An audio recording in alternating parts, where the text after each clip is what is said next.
We're going to start with a pledge of allegiance before we call the meeting to order. Please stand.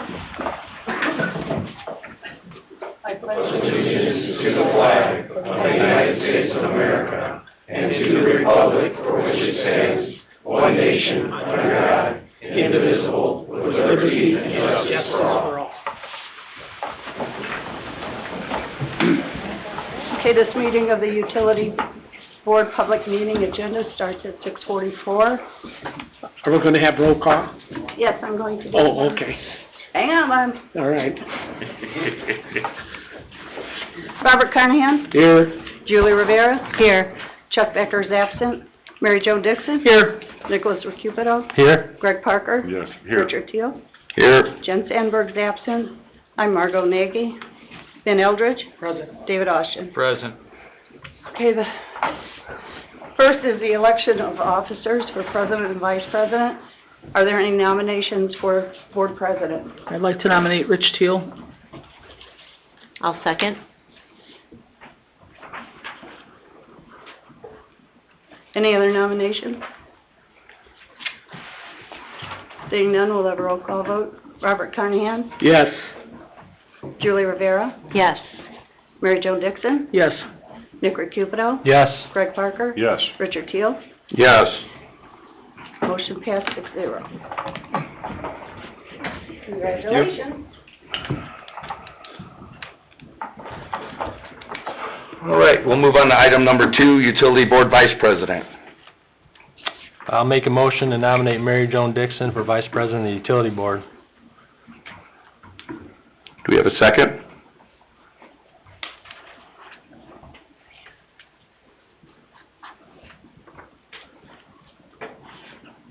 Any second?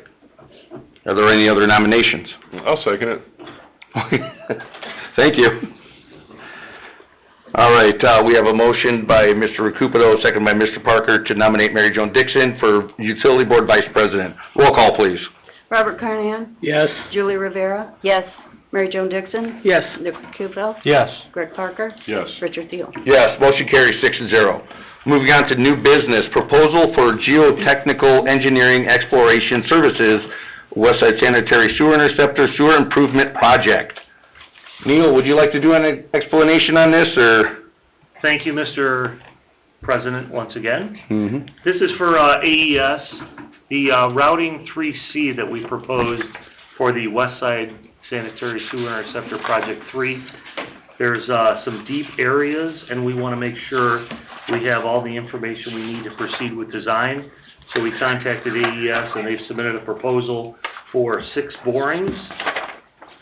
And you should have that in your packet. Mm-hmm. If there are any questions, I can answer those. This is a geotech firm that did numerous projects for the town, most recently the Crystal Oaks Tower location initially, and the secondary location for that elevated tower. In that fee, I was kind of trying to find it, lump sum fee, $22,840? Correct. We will provide them the locations and the elevations for those borings, and they will perform that work in coordination with staff to access the site. Does anybody have any other questions for Neil? Only one question, Neil, just out of curiosity, the depths that they're considering. Significant. Yeah. Um, What's the reasoning for that? Because what we'd like to do, and this is in conversation with several contractors we spoke to, get to the bottom of the invert of the pipe of that sanitary sewer for Project 3, and then look at least 10 feet deeper. And in consultation with the geotech rep, that PE, they said go up to 15, but not more than, just to determine that we don't have groundwater issues. We also did coordinate with Seabell on what borings and locations and reports they had for the SDF facility. And while there were numerous borings, they were fairly shallow, because that site, you know, they were only digging, 8 to 10 feet deep, and most borings in that area were 5 to 7, and the deepest, I believe, was 15 to 18 feet, which is helpful and I provided those to the geotech consultant, but they're just not quite deep enough for what we need to continue with design for this project.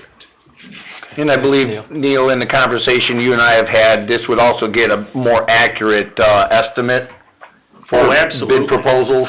Yeah, the more information we can provide to general contractors to review our plans and the depths in terms of dewatering and soil conditions, the better price you're going to get during the design, permitting, and bidding process. And this company is Advanced Engineering Services? Correct. That's, okay. Thank you, Neil. Thank you. All right, if there's no other discussion, then we'd be looking for a motion. Mr. President, I'll make a motion that we approve this proposal from Advanced Engineering Services for geotechnical engineering exploration services, the lump sum amount of $22,840.00. I'll second it. All right, we have a motion by Mr. Recupero, seconded by Mr. Carnahan. Can I get a roll call, please? Robert Carnahan? Yes. Julie Rivera? Yes. Mary Jo Dixon? Yes. Nick Cupido? Yes. Greg Parker? Yes. Richard Thiel? Yes, motion carries 6-0. Moving on to old business, item 1, year 2024 annual calculations. A, reimbursement calculation of $265,104. Capital projects already paid out $170,652.33. The outstanding balance, $94,451.97. And item B, increased monthly estimated charge of $105,550. So we all have in our packet, this, ordinance, that's gonna establish the non-reverting fund, for this escrow account that we've been discussing for the last several months, due to the discrepancies on what we believe the true-up is, and also the estimated charges. So basically what we'd have to do is, with this ordinance, basically just, give council, even though we're council, saying favorable recommendation from this, and then we vote on it in the council meeting that we would adopt this ordinance. And that way then clerk treasurer's office, can start setting aside those payments into this non-reverting fund in those dollar amounts that I mentioned. So Any we're other at, discussion on that, Dave? Do you think that I pretty much covered it, or? No, I think you got it. Jennifer needs a legal place to put the payments that we would pay if we were being invoiced. We should be invoiced. We wonder why we aren't. But she has a place to put that money under your direction on a monthly basis when the time for payment of that bill or obligation incurs. So the clerk has some responsibilities to report to you, but she'll bring it to you once a month for approval and action and deposit. so with this, we're looking for some sort of a motion to send a recommendation to town council? Yeah, which what we'll be doing then is just so everybody understands that, if we do that, then immediately at the council meeting that's gonna follow, we will be amending the agenda to add it to the, ordinance and resolutions at the beginning of the council meeting. So the motion you're looking for, this is for old business number 1? Yes. The motion you're looking for is a favorable recommendation to the town council for ordinance number 1523? Correct. Yeah, okay. Would you like a motion, Mr. President? Yes, please. I'll make a motion that we send a favorable recommendation to the town council, for ordinance number 1523. I'll second it. All right, we have a motion by Mr. Recupero, seconded by Mr. Carnahan. Can I get a roll call, please? Robert Carnahan? Yes. Julie Rivera? Yes. Mary Jo Dixon? Yes. Nick Cupido? Yes. Greg Parker? Yes. Richard Thiel? Yes, motion carries 6-0. Moving on to reports, written report, fund report, clerk treasurer. Jen sent those out to you, I believe, a couple of weeks ago. Yes. Okay, we will, move on to item 2, consultant, staff reports, engineering, sanitary. Neil. So for West Side Interceptor Project 2, Gatlin will be back to work next week. We had a slight delay. We had obviously cold weather over the past 4 to 6 weeks, and then we did get Lake County Drainage Board approval of our crossing of the McConnell Ditch. That happened at their December 12th meeting. And then Project 3, as discussed earlier, the routing that was submitted and the soil borings that were proposed and approved yet at this meeting. Any questions? With those soil borings, once we do find that stuff out, then I'm assuming that you'll put it out to bid again, or, I mean, it kind of already was, wasn't it? No, Project 3, we're still in the design investigation. In design investigation, And okay. if the soil borings and the geotech report come back in a manner that we believe will be sufficient, because I looked at the USDA soil maps, the Web Soil Service, we believe they will be good. However, if that should come back at those depths, then we'll return to you with recommendations for alternate routes. Okay. I think that Route 3C provides you a lower cost versus 3A and 3B, but additionally provides the developer of the northeast corner of that 155th and Parish with an option to connect there without a lift station, which they had previously considered was a recommendation based on elevations, but that would save them several $100,000. Okay. So it's a win-win for everyone. Okay. Any other questions for Neil? And we're not gonna need a lift station for Project 3. Correct. Everything is by gravity Gravity. for the west side interceptor. All right, we'll move on to 2, water update, Seabell. I did receive an email from Kevin Baldwin. He does not have an update at this time with any of the west side water or any of the town water improvements at this time. We'll move on to item B, Director of Operations Superintendent, Mr. Kubiak. Hello. I don't know how many of you guys been down Morris, but they started fusing the pipe together for the new force main, south of town here. That's moving along. They should hopefully start the boring here shortly. They've been, same thing with the weather and the craziness. They've been kind of, not giving me a good date, but they also have some equipment out there to start tapping into the manhole to get where it ties in at the south end and get that underway. So, hopefully by the next meeting, that thing will be in. We're hoping. The guy said that the water controls are going to be in this month, so Xylem is scheduled to get in and get those installed and up and running for the Havenwood and Parish water system controls, so they're in and just getting time frames to get the electrician in there and get everybody in there to get it done, but that should be happening before the next month's meeting also, so that's good news. Okay. Any other questions for Tim, or?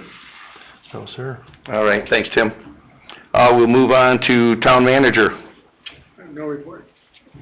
All right, Town Attorney. I don't have any either. All right, thank you. Update discussion, sewer rate increase. Sue, how you doing today, Sue?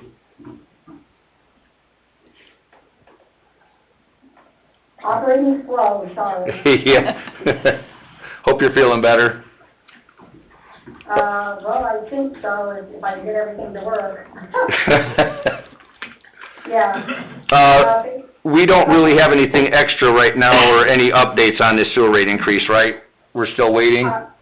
Yeah, we're still waiting. I'm trying to get some more information, offline, from minutes and stuff that I can get access to so that I can see where they're at, if the EQ basin was done and everything on the sewer and down at the plant. Okay. Does anybody have any questions for Sue, or? I don't have a question for Sue, but I just feel like we shouldn't have this on the agenda if we're nowhere close to being able to consider it, but, you know. The only problem is if it gets lost in, That was my intention on having it stay on the agenda just for update, whether we have discussion on it or not. Okay. Yeah. All right. Because I know that, you know, in the past discussions when Sue pretty much left off before, when we were still in, you know, trying to get some numbers gathered and stuff like that, and I know Ben was looking at some stuff as well, we knew there was gonna be some time, but I just didn't want it to get lost. So, Fair enough. all right. Thanks, Sue. You're welcome.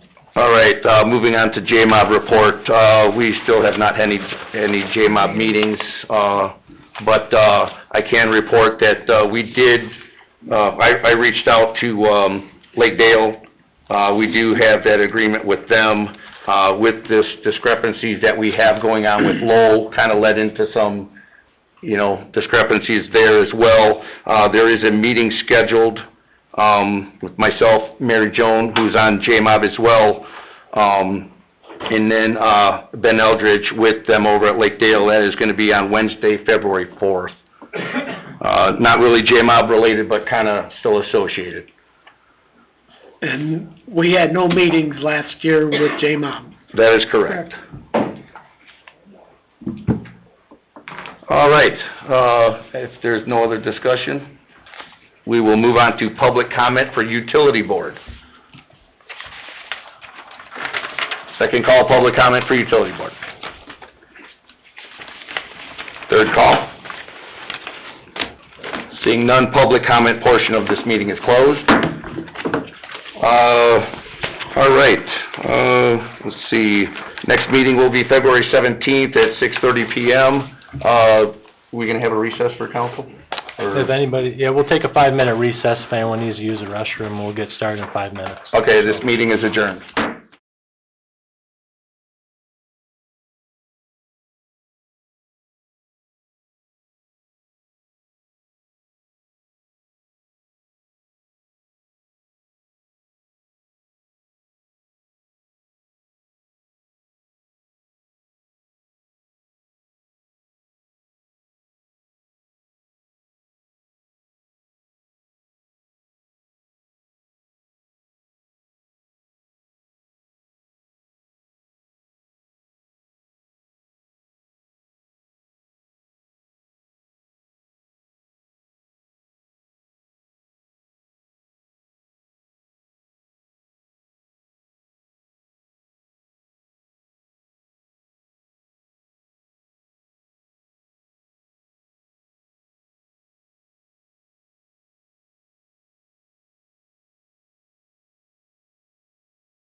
Good evening, ladies and gentlemen. Welcome to the Town of Cedar Lake Town Council meeting for January 20th, 2026.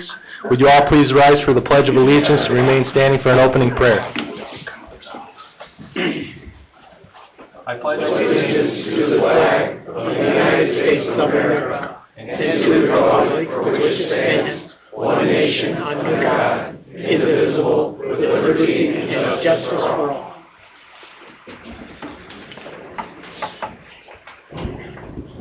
Let us pray. Lord, you did not deliver us a bear's victory, but you did for IU, and for that we're thankful. If in your divine providence that means that Indiana is the home of champions, then please relocate the Bears to our communities. Lord, I pray for the health and welfare of our elected officials, and I especially lift up Mr. Becker and Ms. Sandberg to you today for their continued healing and progress.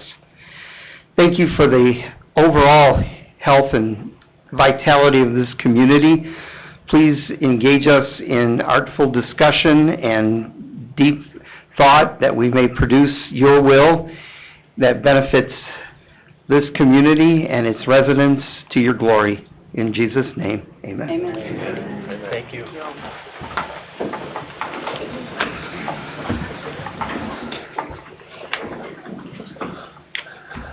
This meeting is called to order at 7:09 p.m.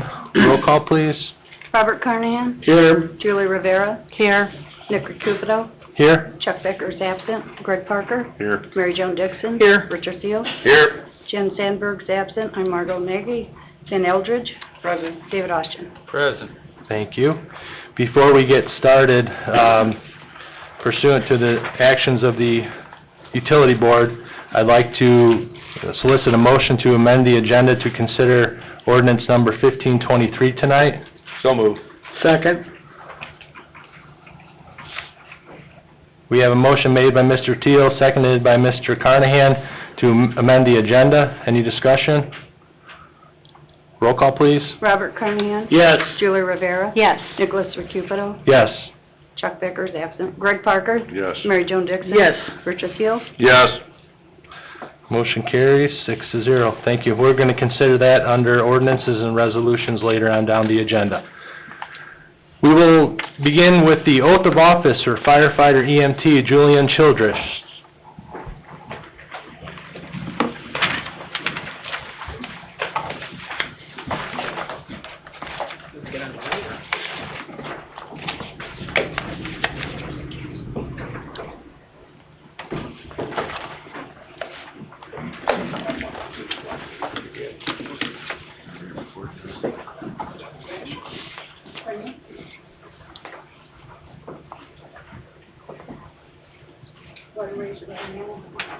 Repeat after me. I, Julian Childress, do solemnly swear that I will faithfully support the Constitution of the United States of America, the Constitution and laws of the state of Indiana, the ordinances of the town of Cedar Lake, and the rules and regulations of the Cedar Lake Fire Department, and that I will faithfully, impartially, and honestly discharge the duties of my office as a firefighter EMT as a firefighter EMT of the Cedar Lake Fire Department, to which I have been appointed according to law and to the best of my skill and ability. So help me God. Congratulations.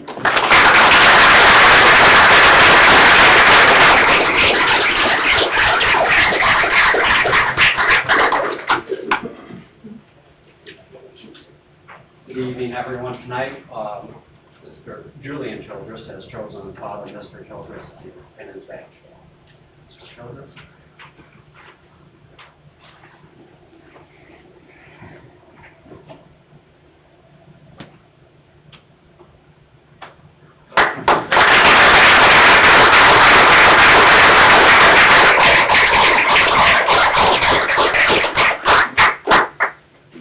We can pause pause for a moment, Mr. President, for pictures? Absolutely, take all the time you guys need. It's a good moment.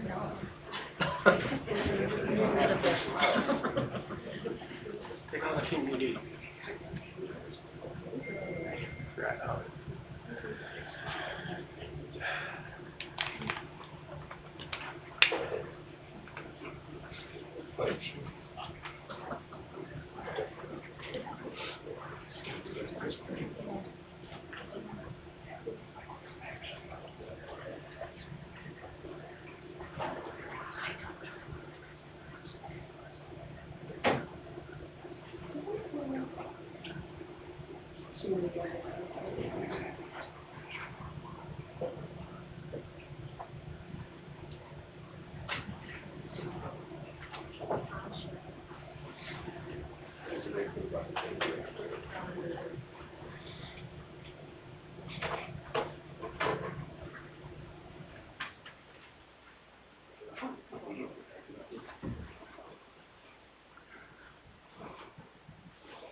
Thank you for joining us, I appreciate it. Welcome.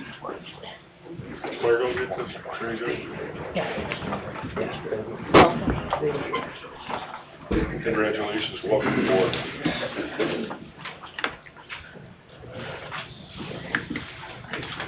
I'll give you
Oh, okay.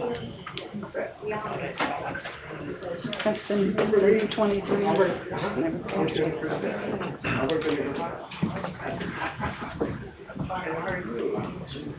All right, we'll move on to public comment on agenda items only. I just want to remind everybody that's got a microphone, please try to remember to speak clearly and closely to the microphone this evening.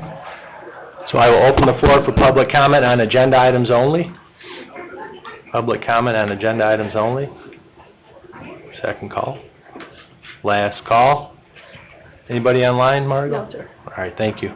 Public comment on agenda items only is now closed. Consent agenda, and it's a big one. Number one, claims, all town funds, $2,244,664.69.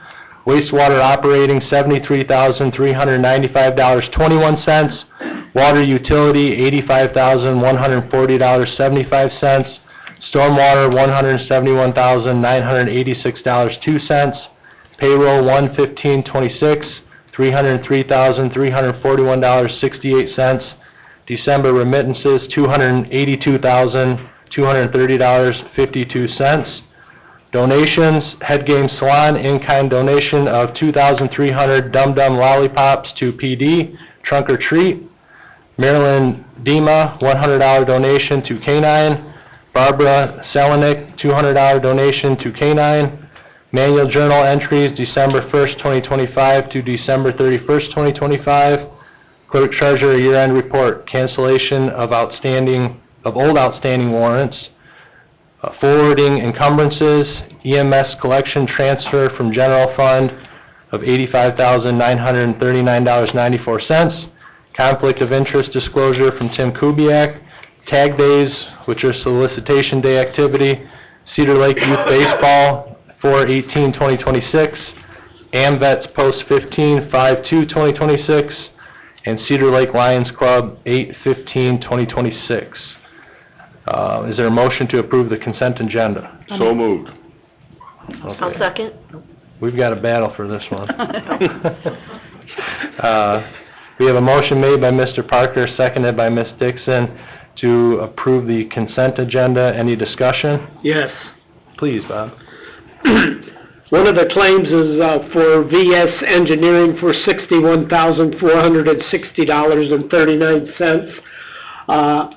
And that's for the sidewalk project, right? That is correct. And have we ever officially approved doing this project? I don't recollect us approving that. Yes, I thought we did. We have approved it? Months ago. And that's for the Phase one. Phase 1. So it's going to be done in 2 phases. There's I believe there's three. Three? on the books, yeah. All right. And, 4. 4? It changed to 4 at that last meeting. All right, and, somebody's going to report later on, or, what happened in the sidewalk committee? The meeting that you had the other night? Yes, we can, at the next council meeting, I'll put that on the agenda to report on. Or you can't do that tonight? I mean, When, in your town manager report? yes, I can do that. Okay. All right, thank you. Any other discussion? I want to thank everybody for the generous donations. They're much appreciated. Roll call, please. Robert Carnahan? Yes. Julie Rivera? Yes. Mary Jo Dixon? Yes. Richard Teal? Yes. Greg Parker? Yes. Nick Cupido? Yes, motion carries 6-0. Ordinances and resolutions. We will start with ordinance number 1523. Can we get a reading of it by title only, please, Mr. Teal? Town of Cedar Lake, Lake County, Indiana, ordinance number 1523, an ordinance establishing a special revenue, non-reverting utility fund for the town wastewater payment of contract obligations to the town of Lowell under the existing sewer treatment agreement between the towns, and all matters related thereto. Thank you, sir. Are we going to have Sue give us an explanation of this, or Attorney Austin? Who wants to take this Sue's one? on the line, she could do it. Okay. Good evening, Sue. You've been nominated. Hi.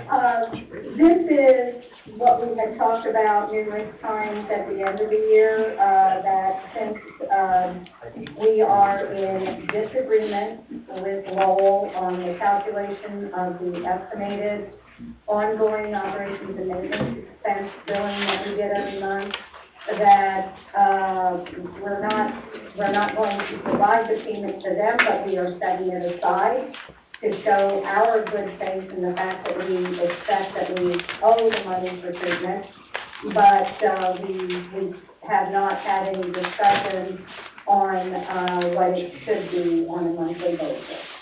And so now that they've started not giving us invoices, we even need this to, validate, the transfer of funds of the same amount in question into this fund as a set aside for the future dispensation, by a court of law on what we do. Thank you, Sue. Attorney Austin, do you have something? everything she said is accurate. This is intended to show not only good faith, but that we are honoring our agreement, and we are not using the funds for Cedar Lake needs, but for purposes of paying for sewage that is treated in Lowell, that we aren't paying for because they won't give us an invoice. And we are going to put $105,550 in the escrow account, correct? Presently, that's the number right now, Bob. This ordinance is intended and designed to be flexible in the event the revenues change or there's a calculation adjustment or the like. But your clerk cannot just keep the money in an account. It has to be in a special account, only able to be used for debt obligation responsibilities to Lowell in the event we ever get it, Bill. And at what point in time do we release payment to Lowell out of this fund? When there's agreement, And that would probably be through a court? probably. And just for clarification also, Bob, there would also be the outstanding balance of the $94,451.97 of the unpaid amount of the true-up. That's going in this too? Yes. Okay. Now, that's going into the one-time, but the $105,550 is a monthly. And we paid him $170,652.33. Correct. That was for capital, Bob. Right.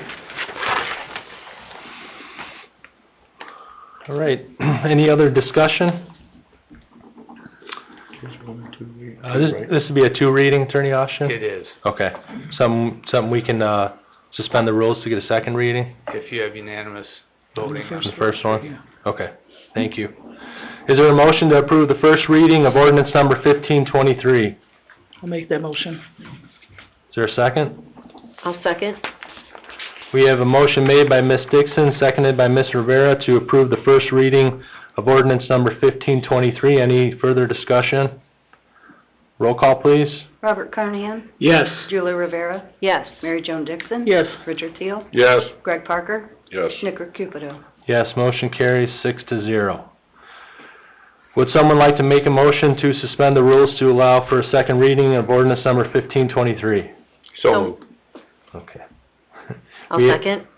We have a motion made by Mr. Teel, seconded by Ms. Rivera to suspend the rules to allow for a second reading. Any discussion? Roll call, please. Robert Carnahan? Yes. Julie Rivera? Yes. Mary Jo Dixon? Yes. Richard Teel? yes. Greg Parker? Yes. Nick Cupido? Yes, motion carries 6-0. Mr. Teel, can we get a second reading, please? Yes. Town of Cedar Lake, Lake County, Indiana, ordinance number 1523, an ordinance establishing a special revenue, non-reverting utility fund for the town wastewater payment of contract obligations to the town of Lowell under the existing sewer treatment agreement between the towns and all matters related thereto. Thank you, sir. Is there any further discussion on this item? Seeing none, is there a motion to adopt ordinance number 1523? Motion to adopt. I'll second it. Motion made by Mr. Teel, seconded by Mr. Parker to adopt ordinance number 1523. Any discussion? Roll call, please. Robert Carnahan? Yes. Julie Rivera? Yes. Mary Jo Dixon? Yes. Richard Teel? Yes. Greg Parker? Yes. Nick Cupido? Yes, motion carries 6-0. Ordinance 1523 is adopted. We'll move on to the next item, which is resolution number 1385, temporary loan 2017 ABC bonds. Mr. Teel, by title only, please. Town of Cedar Lake, Lake County, Indiana, resolution number 1385, a resolution authorizing a temporary loan for the 2017 RDA A, B, and C bonds of the town of Cedar Lake, Lake County, Indiana. Thank you, sir. Ms. Nagy, do you have anything for us on that? Sue would. Oh, Sue would, yeah, okay. Sue? Thanks, Sue. That's okay. This is, we have this matter corrected, so that at the end of 2026, you will not see these anymore. But, until we get our distribution in, tax revenues in June and December of 2026, we will still have to do these. This is because the approval at the initial budget, did not give us enough money through tax receipts to, make the bond payments. So we're always a little bit behind. And then what we did is the one that we had outstanding, in 2025, when we got the December 2025 distribution, we paid it back, but then, of course, we're in the same boat for this time. When it comes to June of this year, I just want you to know that where these amounts seem large now, they will not be, because usually in June you collect you collect over 50% of your tax revenues then. We will have the catch-up payments through our tax revenues, so that borrowing will be much less in July for the payment, and then when we get our distribution in December, it should be spot on. Good deal. Thank you, Sue. You're welcome. Any other questions for Sue, or discussion? Okay. Is there a motion, excuse me, to approve resolution number 1385? I'll make a motion to approve resolution number 1385, temporary loan 2017 ABC bonds in the amount of $369,430.13. Very good. Is there a second to Mr. Carnahan's motion? I'll second. We have a motion made by Mr. Carnahan, seconded by Mr. Teal, to approve resolution number 1385. Any discussion? Roll call, please. Robert Carnahan? Yes. Julie Rivera? Yes. Mary Jo Dixon? Yes. Richard Thiel? Yes. Greg Parker? Yes. Nick Cupido? Yes, motion carries 6-0. Number 2, resolution number 1386, temporary loan 2022 AB bonds. Mr. Teal, by title only, please. Okay, Town of Cedar Lake, Lake County, Indiana, resolution number 1386, a resolution authorizing a temporary loan for the 2022 A and B Building Corporation lease rental bonds of the Town of Cedar Lake, Lake County, Indiana. Thank you. Sue? Basically, it's the same explanation as for the 2017 A, B, and C. When you have lease rental like that, if between the DLGF and the budget process we get out of whack, the timing's off, then we end up not having the money that we need at the time we need. So this is a loan that will be paid back with the proceeds in June, and then we will still need the July loan, but it'll be much less because we have we're making up that levy this year. All right, thank you, ma'am. You're welcome. Any other discussion or questions? Seeing none, is there a motion to... I'll make a motion to approve resolution number 1386, temporary loan 2022 AB bonds in the amount of $514,340.57. Thank you. Is there a second? I'll second. Motion made by Mr. Carnahan, seconded by Mr. Teal to approve resolution number 1386. Any further discussion? Roll call, please. Robert Carnahan? Yes. Julie Rivera? Yes. Mary Jo Dixon? Yes. Richard Thiel? Yes. Greg Parker? Yes. Nick Cupido? Yes, motion carries 6-0. Moving on to new business. Number 1, firefighter EMT paramedic training reimbursement agreement for Julian Childress. Chief Mager? Yes, this is for the oath of office tonight, firefighter EMT Julian Childress. Clerk Deputy Margot has the paperwork signed and submitted for you guys' signature. Very good. It's in the packet. Okay, thank you, sir. You're welcome. Is there a motion to approve this agreement? Motion to approve. Is there a second? I'll second it. Motion made by Mr. Teal, seconded by Mr. Parker to approve this training reimbursement agreement for Julian Childress. Any discussion? Roll call, please. Robert Carnahan? Yes. Julie Rivera? Yes. Mary Jo Dixon? Yes. Richard Thiel? Yes. Greg Parker? Yes. Nick Cupido? Yes, motion carries 6-0. Number 2, Shades AAAB final pay request number 2.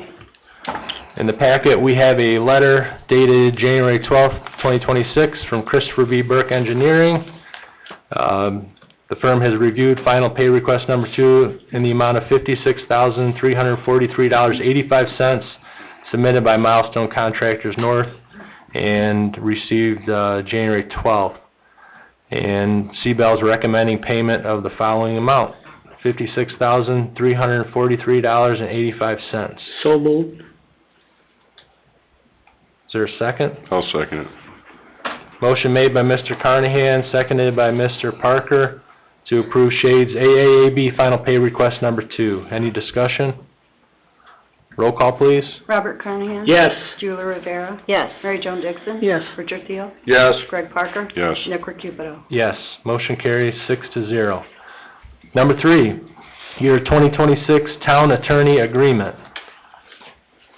Attorney Austin? It's the same contract as the past 5 years, same amount, no changes, just the dates.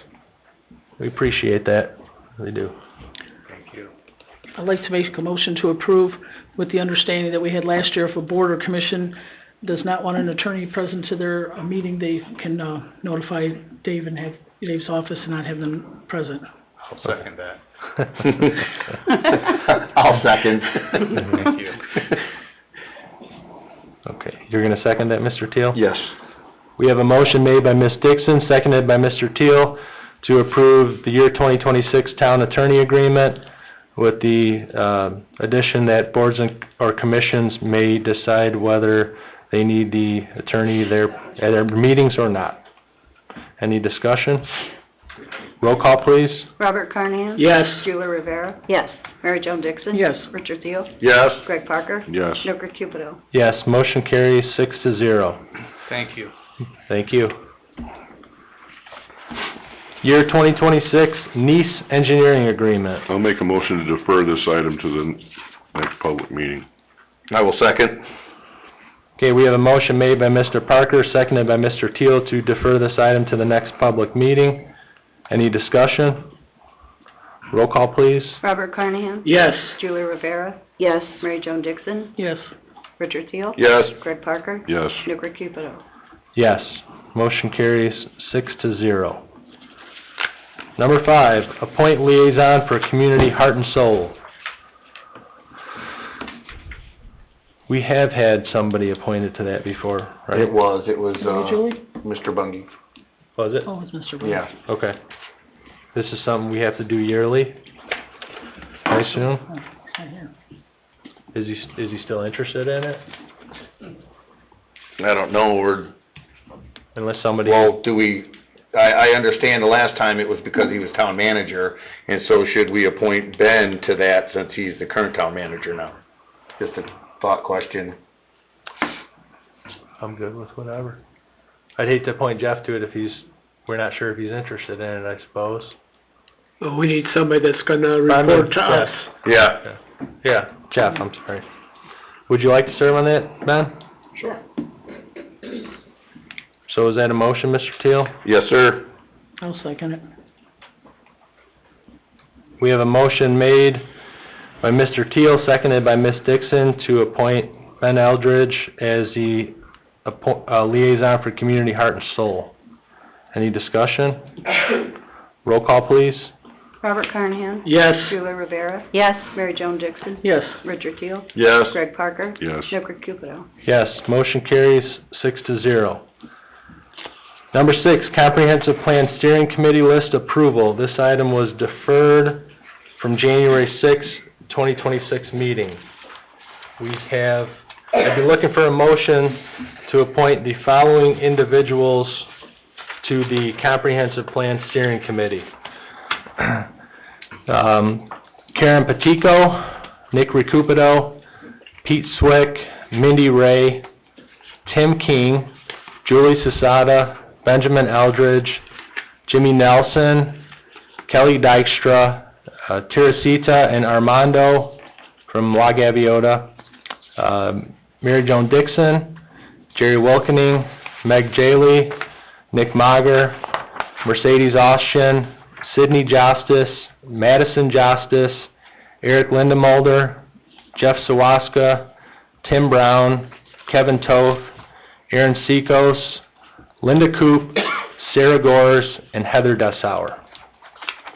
Would anyone like to make a motion to approve that list? I will make that motion. Okay, is there a second? I'll second. We have a motion made by Ms. Dixon, seconded by Mr. Teal, to approve the names I just listed. The long list. The long list for the Comprehensive Plan Steering Committee. Any discussion?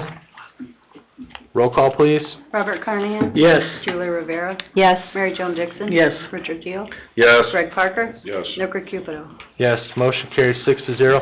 Mr. Aldridge, your office, will reach out to these individuals to let them know? Or- Absolutely. Okay, thank you, sir.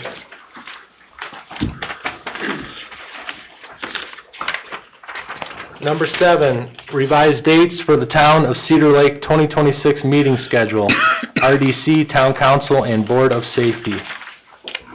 So in the packet, we have RDC and Town Council meeting for May, the first meeting in May, the first meeting in November, as well as, it looks like modifications to the entire, is it the entire Board of Safety schedule? Yeah. They, Okay. they tend to meet after we meet, so they want to be in between our meetings. Okay, makes sense. We have TBD on the Town Council and Redevelopment Commission meetings. In the past, I think we just didn't have meetings those days, right? And we just took that workload and put it on a future meeting or previous meeting and just got it done that way. You guys just want to handle it that way again? I think unless something pressing is occurring, then we maybe go the second Tuesday. Yeah. Maybe Yeah, something really pressing. I would think so, if there's something pressing. Yeah. So the meeting in May and the meeting in November, the first meeting, we will omit from the schedule Yeah, due to the elections. due to the elections, yeah. Necessary. And then we could just put that workload on a meeting before or after that date, or if it's pressing, as Ms. Dixon said, we can advertise for something on a different date. That way they, can handle the elections here without us in the way. So is there a motion to approve the revised schedule with the modifications that were mentioned? I'll make that motion. Is there a second? I'll second. Motion made by Ms. Dixon, seconded by Mr. Teal, to approve the revised dates for the Board of Safety, as well as omitting the first Town Council RDC meeting for May and the first one for November. No meetings on those 2 dates. Any discussion? Roll call, please. Robert Carnahan? Yes. Julie Rivera? Yes. Mary Jo Dixon? Yes. Richard Teel? Yes. Greg Parker? Yes. Nick Cupido? Yes, motion carries 6-0. Number 8, Park Board request for consideration to expand the community garden on town grounds. Ms. Ray, good evening. Hi, good evening. I had sent a memo over for a project approval on town grounds for expansion of the community garden. Last year, we installed a 12x8 wheelchair accessible community garden that was taken care of by our volunteers in the community. We saw the need for expansion. The park board agreed to purchase another kit, and we're looking for permission to place the additional kit right next to the one existing as shown in your memo example. Very good, thank you. Any questions for Ms. Ray or any concerns? I'd be seeking a motion to approve this item. So moved. Is there a second? I'll second. We have a motion made by Mr. Carnahan, seconded by Mr. Rivera, to approve the park board request to expand the community garden on town grounds. Any discussion? Roll call, please. Robert Carnahan? Yes. Julie Rivera? Yes. Mary Jo Dixon? Yes. Richard Teel? Yes. Greg Parker? Yes. Nick Cupido? Yes, motion carries 6-0. Thank you. Number 9, Knights of Columbus request for $2,000 of the year 2026 tourism funds. We received a letter from Mr. Jim Corey, Marion Home Treasurer, requesting $2,000 from the tourism funds for the Knights of Columbus. I'd like to make a motion to accept the request, but not to assign an amount to it, because we don't really know what money we get until June. So if I'm willing to give them a donation, but I think we need to know financially where we stand with those funds before we can assign it. Typically, they wait to award those requests after there's as many come in as possible, and then they decide, council decides. Well, we defer it till June. Isn't the motion for purposes of commitment? Yes. Yeah, that's what I was gonna And say. the amount isn't ready, but Correct. commitment of some amount? I mean, So if you're gonna guarantee Knights of Columbus, you could guarantee Right. them some of the funds, but not the $2,000. yeah, I would just like to include them in the tourism funds, but not to name a price, an amount of money, because we don't know what we're gonna receive. The reason for the amount was, when I spoke to Jennifer about this, she requested that they, specifically list an amount that they would like to receive and where that they would like to receive that from. So that way there's no, appearance that the council's playing favoritism with any particular organization, but they are requesting an amount, and she asked that they request a specific amount, so that's why that's in there.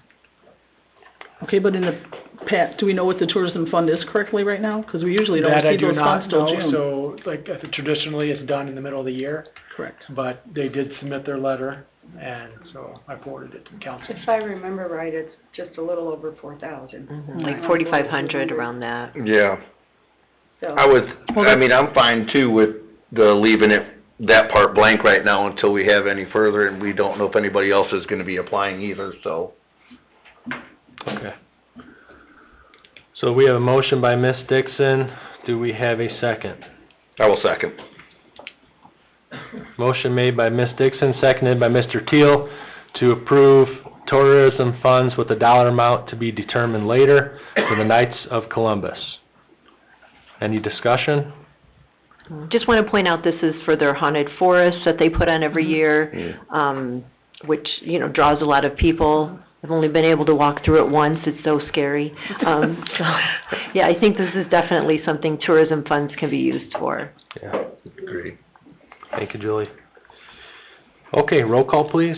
Robert Carnahan? Yes. Julie Rivera? Yes. Mary Joan Dixon? Yes. Richard Teal? Yes. Greg Parker? Yes. Nick Cupido? Yes, motion carries 6-0. Okay, we'll move on to the reports, town council reports. Mr. Carnahan. Project Love Food Pantry will meet tomorrow from 9 to 11:30, and I would like to thank Greg Parker for directing a large amount of food that was contributed to Project Love Food Pantry. Not me, Bob, I just needed to send it somewhere. Well, you contacted me and I accepted it. I appreciate you taking it. Good work. Anything else, Mr. Carnahan? No. Any other town council reports? Mr. Recupedo, I do have a question. I was contacted by a resident, that actually was at the storm board meeting, this past meeting they had. I'm not sure if this is something we should discuss now, versus public comment, because it may be, with the extent of the dialogue that's gonna need to happen. Are the people from the public here? They're here. Okay. would What do you agree to think the hear them procedure now. would be on that, Dave, as far as, can we have that now, or should we wait till public comment because of the fact of the 3 You minutes? can do it either time. It's your agenda, and you can accept the content that you want. Let's Okay, do it can we now. have, Yeah, do it now? Yeah, now. Okay. Sure. okay, Aaron, you wanna come up to the podium real quick? And then we also had, some video put on, Cliff, can you pull up the video? They had some issues, well, Cliff has it online for us. Yeah, I'm gonna pass out some paperwork. Okay. I'm Aaron Seacos, 13660 Muir Street.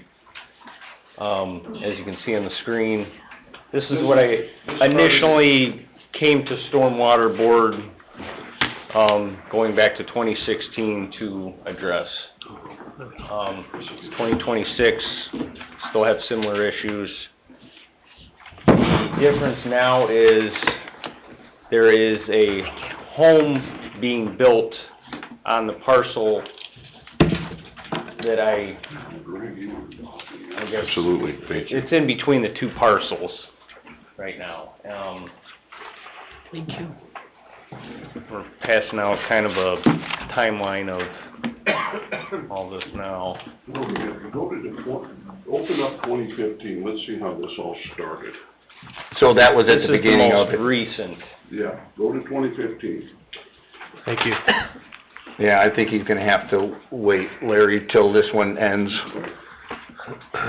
And then we'll do it in chronological order, and this is for those who weren't involved with it. Hey, Cliff, could you pause that and go back to the beginning real quick so he can Thank start you. talking through this, please? There's quite a bit here. Okay, Larry, it's up there. Okay, this is just where it started in 2015. Go to the video in 2015 and then the pictures. Yeah, it's on a slideshow, Larry, just so it's There you easier. go. This is what we dealt with.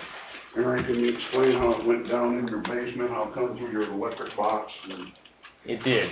So at that time, the flooding in the front was addressed by, the town actually corrected that by cutting the cul-de-sac and diverting the water away from my property and putting a swale in between the two properties, Lot 5 and Lot 6, to direct it,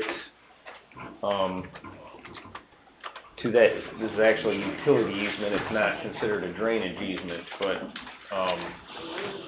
this is the state of it is today.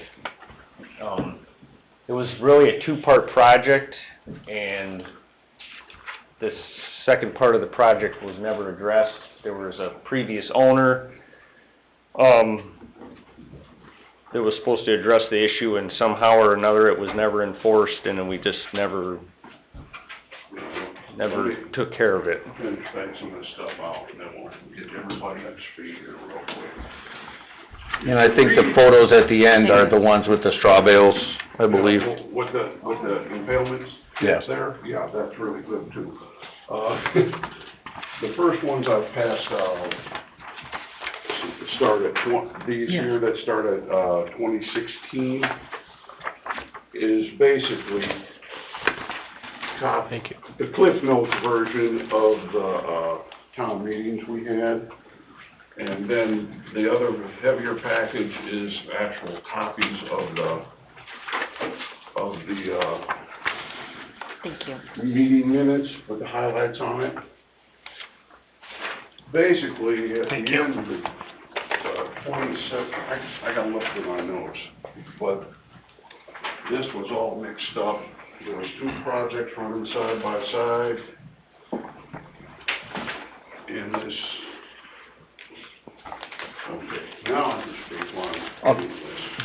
Did Larry get his name? No, we'll just need your name and address, Name sir. and address. For the record. 11500 West 135th Place, Cedar Lake, Indiana. Aaron's my stepson. Thank you. Basically, Watt Holdings and Muir Woods, these two projects ran parallel to one another. And when it was all said and done, there was supposed to be a catch basin to alleviate the flooding problem on lots 5 and 6? Correct. Mm-hmm. Right now, Aaron's lost like 12 foot of property, and there's a 13-foot ditch with impalement pits. Literally bales of straw with rods sticking out off the edge of his property. Not an easement, on the property. It's on his property right now? Yeah, they were placed there on his property, so who's liable if somebody gets hurt on that? It's not an easement, who is liable? The property owner?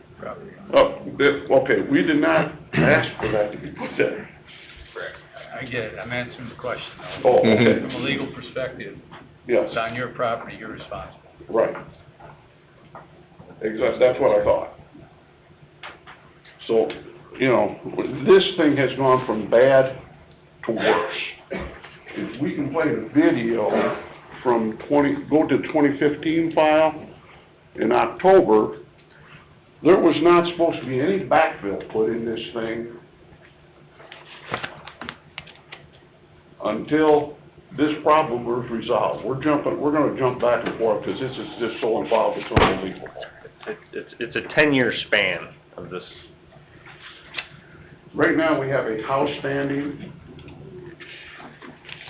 there and a massive flooding. We need to watch it, you know. Yeah, Cliff, could you play it again from the beginning, please?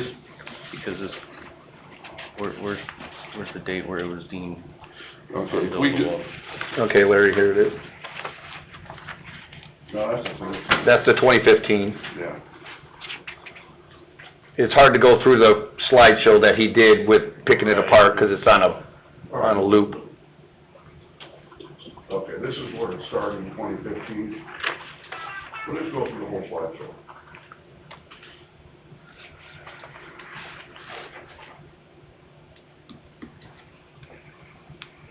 This is what we have now. That's where the grass was at one time? Well, On the first slide? Just to Yeah. the side of it. Correct. Okay, To the side. Now, remember, this used to be flat. yeah, that's what thank you. And I think If you see by that hot tub right there, that's how much is washed away. The hot tub is actually leaning and ready to slide off. Aaron has kids and I got grandkids. Here. So this was a problem that needed to be addressed before, the lot that this home is on was deemed unbuildable, which I know nothing's unbuildable. You can make improvements on it to make something Well, if you buildable. look at the last page. The of this, improvements were never made on it. It was an outlot originally, wasn't it? It was, Yeah. yes. Well, outlots typically aren't buildable from There's a home there the now. subdivision. How did we get here? There is a Big home. problem. So we gotta try and go through Well, how we got to this point. we're going through how we got to it. and how to resolve it. We gotta resolve it. So gentlemen, I have a question if I could. Sure. You gave us a lot of information here Oh, tonight, there's and, and, I've been following the storm board meetings, or you've come up to Yes. the podium. I guess at the end of the day, were there approvals given on this property to build on it through a public meeting, of the plan commission, or? All through this, They were stated in the minutes, and I would have to go through here, that there would have to be an appeal process in order to get this, property buildable, as far as approvals for the correction of all this stormwater drainage. I requested any appeal process that went, and I got nothing. I wanna know how it got from an unbuildable parcel to a home standing on it now. So improvements should have been done prior to the build of the house. Correct. and we have approved drawings back in October of, 2016, where this was supposed to be done with a catch basin Okay. and such. That I have the And drawings for, The meetings will back it up. I wish I had the documentation between the town and what was going on with Watt and everybody at that time, but I do not have them. I wish I could get a hold of them to forward that. if I could stop you right there real quick, Attorney Austin, is that, some of the information that you shared, that you can make that available to us in the email that you sent earlier? Yes, records, I mean, I maintain them in the course of my work for you, but I have a file, and it has a lot of information in it. So as far as the specifics that, Mr. Seacos and Goff are looking for, There were a lot of communications. Yes. Oh, my, yes. 2016, 2017. with Watt Properties, or Watt It Holdings. was all with Watt. Yes. Yes, as I recall, he Always wasn't Watt. supposed to market this piece of property unless the improvements were made to make it. Correct. Prior to this one, there were 3 other lots sold. And if you go through what I gave you here and follow it up with the meeting, there's 3 other houses there. That are built on unbuildable They weren't lots? unbuildable, but they They- were not This supposed to have a permit This particular one was, until that was fixed. Okay. this particular property was deemed unbuildable because of all the issues with the stormwater in the subdivision. And if you go to the back, And I don't know how it got marketed, how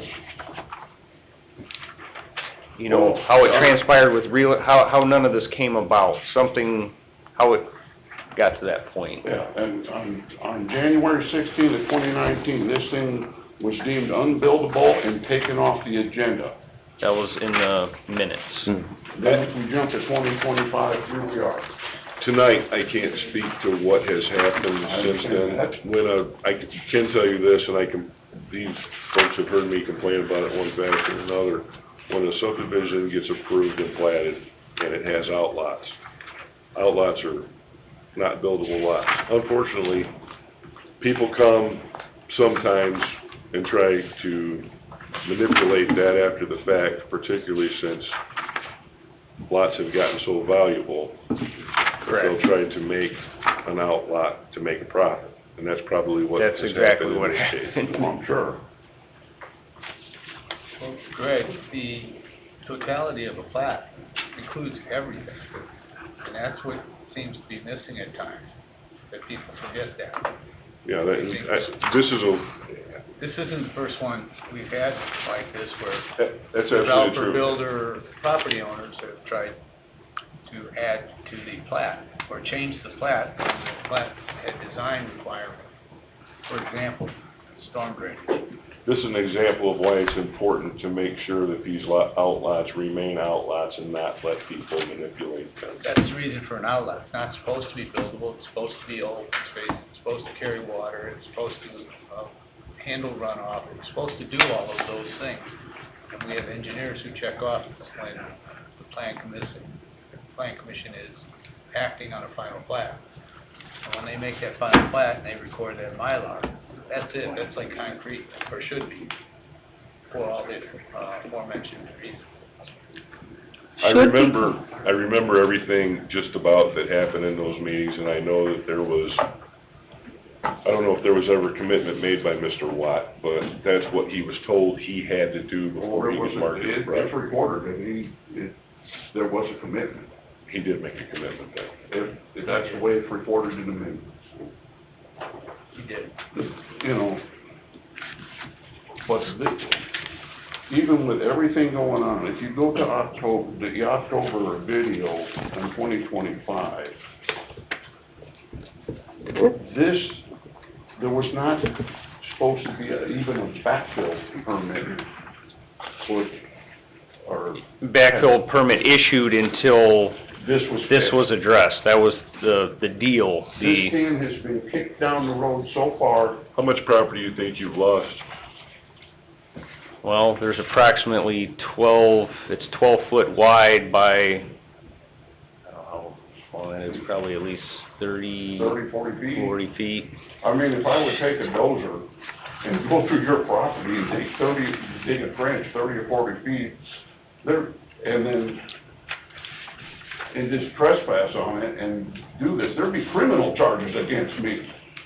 And it's not only, well, it is what has been lost, but it's what's going to continue to be lost, as well as now I have a neighbor that's going to have the same issue as me that should have never been an issue. It should have been corrected before. It is eroding away now. It is. And it's eroding on the new parcel. Continue to erode away. It's not gonna stop, and I wish we could show the other video where they put the bales in there. The water's already channeled underneath them. They're totally worthless. Cliff, can you, get us to the picture with the pictures with the straw bales in it The again? water's already channeled underneath them.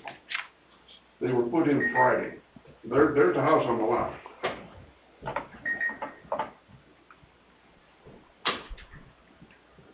That's all new erosion. This thing's been in an MS4 violation since they stripped. Here's the start of the bales. Right. Yeah, Which 4 out of the 5 rows of bales are in my property. yeah. You see this? If you could go back. That's right off the edge of that green area. If one of them kids slip and fall, I'm afraid to walk on that area because the soil is jeopardized there. Them are iron rods. 3/8 rebar. You fall on that, you're impaled. There's no caps on them? No caps. Well, they're painted red, so you can see them like, you know. Well, right, but I mean, I've been around construction sites though Yeah, you're before to supposed know to that the orange any cap. exposed rebar should have There's so many safety those caps violations on them. going on there, it's unbelievable. But this isn't acceptable, and it just should have never got to this point to where the previous property owner should have been held accountable for this. I don't know by who, but as many times I've been here, he should have been held accountable. He dodged it. A new owner of this property, unfortunately, should be the one to deal with it, but now they're also getting away with not doing it, and We've been told that they only wanna put a couple inches down and let it compact, and then they haven't had time to do it. This property was bought last February, it is now January. Don't tell me you didn't have 2 weeks worth of time to correct this issue. there's been plenty of time to address it. Because what's gonna happen, we've also been told there's not going to be a occupancy permit, To be issued until it's fixed. corrected. But the problem is, it's 12-foot deep. Yeah. So, they're gonna fix it in March, issue that occupancy permit, and in June, we're gonna be back in here when it settles, because it's The all gonna builder's wash gone. back in. I got a question for Attorney Austin. I mean, knowing that we're not gonna have any answers to a lot of these questions today, how much, like, due diligence do you think we're gonna need time-wise to get some information that, Aaron and Larry are gonna be requesting on those minutes from back then? I think, you need to consider the necessity of the engineers, and I've recommended the engineers be contacted for a review meeting on exactly where we stand, who's doing what, and where we stand in terms of time response for, report to you and to the property owner. So, I think it starts with engineering. But, does this project continue then? No. I don't think it should. I think there needs to be a stop work order Because we're done on ready this right now, we have an immediately. approved set of drawings, we have a bid, and we're ready to move to fix it, and then you guys figure out how we're gonna get reimbursed, or we'll have to pay. That's where I'm at with it now. This is where we're at. Tim has something to say, to add. Tim? If you guys see the email that you got today, and Aaron, I gave you that packet today, is the 4 submittals that were given for the fix of the property I did by look those over. Steiner, so, all of their approvals are based on number 4, which Don approved. Don's got documentation letters that was what needed to happen in order to correct the problem, whether it be, so the engineers have looked at it. This is the repair that was approved by our town stormwater engineer to get this filled in.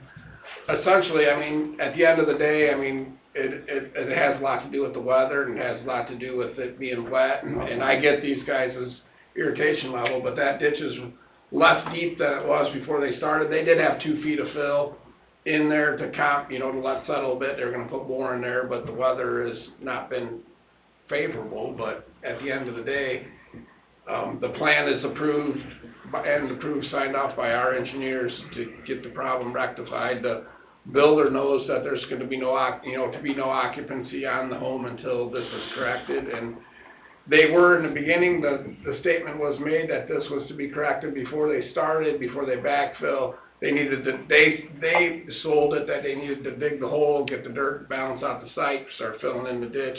They ended up not having enough dirt from digging the hole to even backfill the house, let alone. But yet they continued building the house. Correct. Yes, they've continued on. And this is where it With starts. the understanding of that this has to be completed in order to, move on. So with the big rain in January, Right. the big rain, there was a lot of erosion. The concern of the silt washing down, they put those check dam bales in there to try to help if it does rain again before the ground thaws or whatever, just as precautionary. And that is MS4, to stake down straw bales to prevent the erosion, to try to help with the erosion. I get the condition of the ditch isn't the greatest, but the ground is frozen, they put them in. I agree the rebars need to be pounded in, but they need to be staked down in order to do anything that they're gonna do. But, like I said, revision number 4, there's it shows that they need to do that stuff. This is not an outlot, this is lot 6 of Muir Woods, it's not an outlot. So But would- it was not an outlot. We placed an unbuildable lot in the building department on our information, so when somebody brought it in, they were told right away this is unbuildable unless the stormwater is fixed, which created submittals 1 through 4 that Steiner had to do and get approved before they were issued a permit. Does revision 4 though get done sooner if there were a stop work order on it? I mean, in my thought process, it does, because it makes them fix the problem they should have fixed way before we're at this point. Right. And as far as an MS4 violation fix, that is on our property, and we are liable for anybody that was hurt on it. Now, it shouldn't even be there. Well, I think one of the comments also during the storm board meeting, I watched it online, was where did that material go? You know, I mean, it's downstream, and that's a problem. Right. That ditch is actually deeper than it was when they started. You stripped all the vegetation, there's nothing to hold it up. Yeah, I gotta ask the question, I guess, I don't understand why the work didn't get done before the construction. Pretty obvious. Before anything It's was pretty obvious why staked it out, didn't. anything. And going back to the revisions that I did see, revision 1 and 2 was just a matter of dumping a bunch of rock in that. Mhm. Obviously, that's not acceptable. When we got to the final revision of 4, which I was semi-okay with because I was hoping for some sort of fix. Because I'm at this the is- point where I want it back to the original approved plans, drawings that I have here from 2016 of the proper catch basin and drain tile underground, the way it should be done, Well, to it's not like you haven't informed everybody for the last 10, 11 years. And where I'm at with it is, if it comes down to it, I am going to pay that cost to have the proper, what was approved originally, I will get that done, and I will recoup one way or another, however we have to go about it. So, We've already got the bid But we need a stop work order on the home to proceed. to proceed with that. so it's a dumb question, but these problems that you're having were started when this lot started to be built on? Or did they just No, get this worse? problem was before. This problem Yeah. started in 2015. 2015. It was a design flaw. But it has gotten worse. It's accelerated since you stripped all the vegetation's been off. Okay.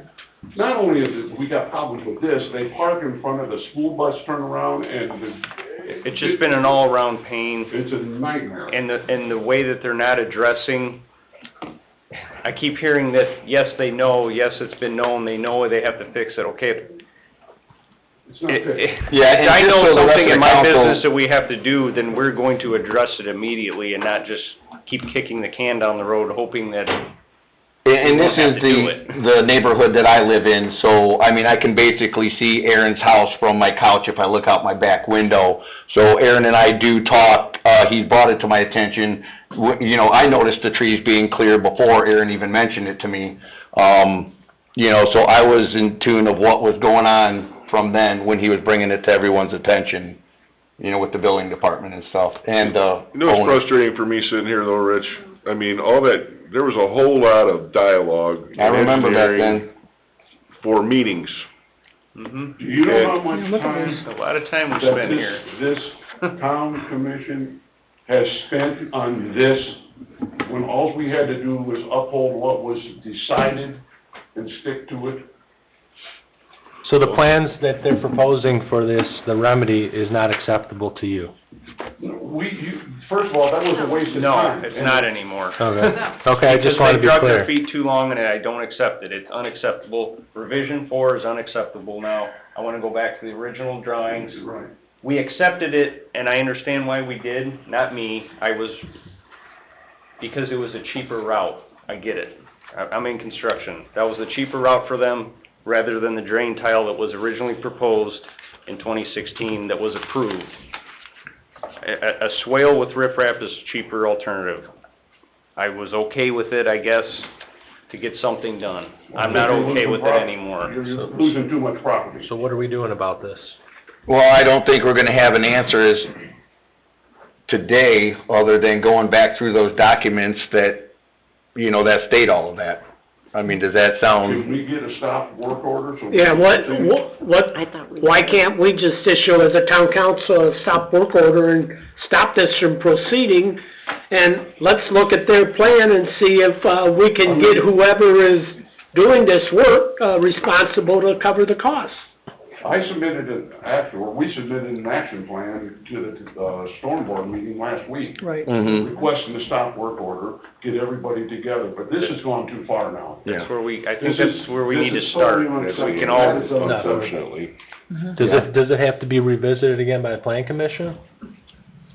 This subdivision was approved probably back in 2005, probably. yeah, Yeah, but if we're talking about a different plan, No, it's the original plan. it's the original They plan. just want the Okay. original plan, if they haven't stuck to They it. wasted time going back and forth trying to get out of it. Well, we got slow danced by the previous owner. Sure you did. I don't Yeah. know that Yes, you did. Master if at he that. disclosed to this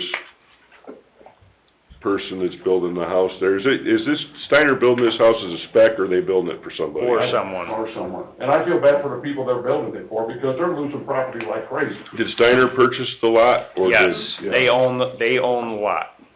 Well, then I'd say that whether Monty disclosed it to him or not, aren't they on the hook to repair this? They are. Buyer beware. They in turn probably have something with Monty. Right. Okay. That's what It's a domino deal. Yeah. That's what I said way back when, because I made it clear to Steiner Homes as soon as the day after. Just follow the timeline that we passed. And, that's what I think has to happen. It's a domino, exactly like you say, it's a domino effect. yeah, I'm okay with the stop work order, and I'm bewildered too how we got to building the house without the stormwater issues fixed, you know?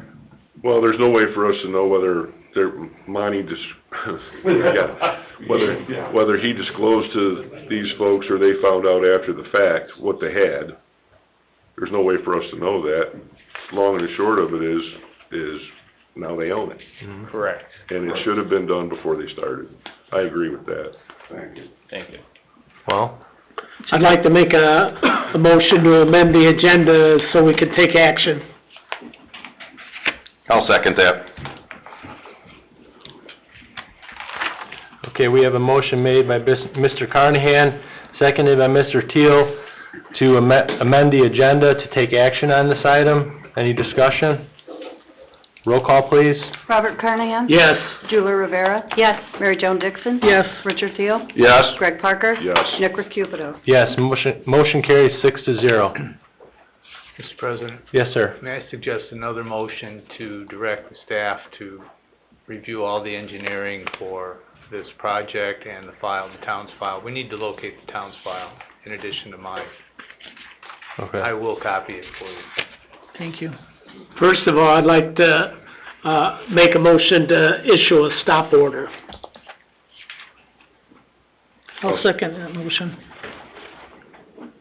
Okay, we have a motion made by Mr. Carnahan, seconded by Ms. Dixon, to issue a stop work order on this parcel.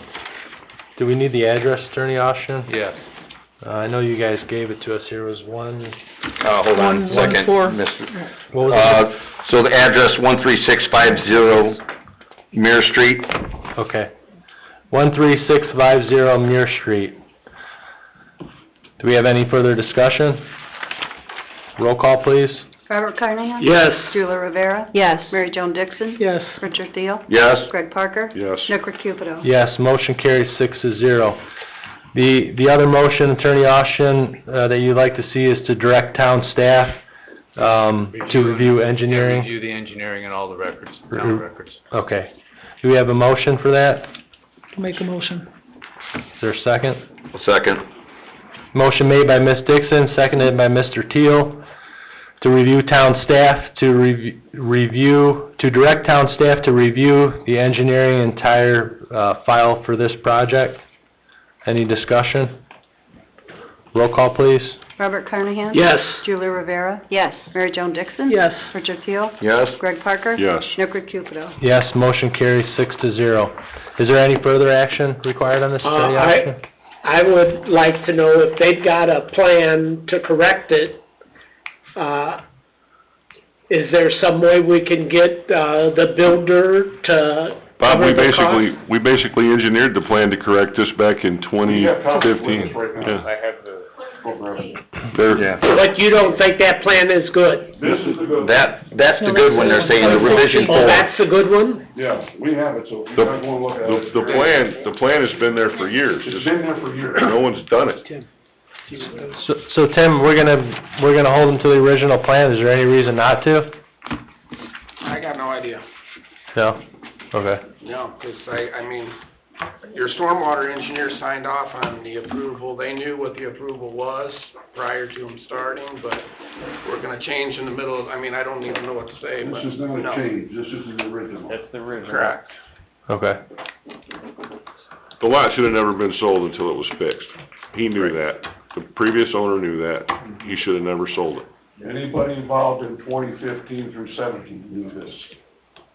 Yeah. It was, Is there any Can we further? move ahead with this repair?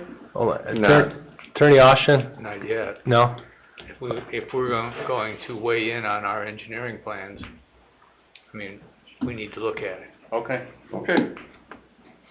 Any further action needed from us tonight? I don't think so. One Okay. more thing. Yes, sir. What are we gonna do about these bales with these rods sticking out?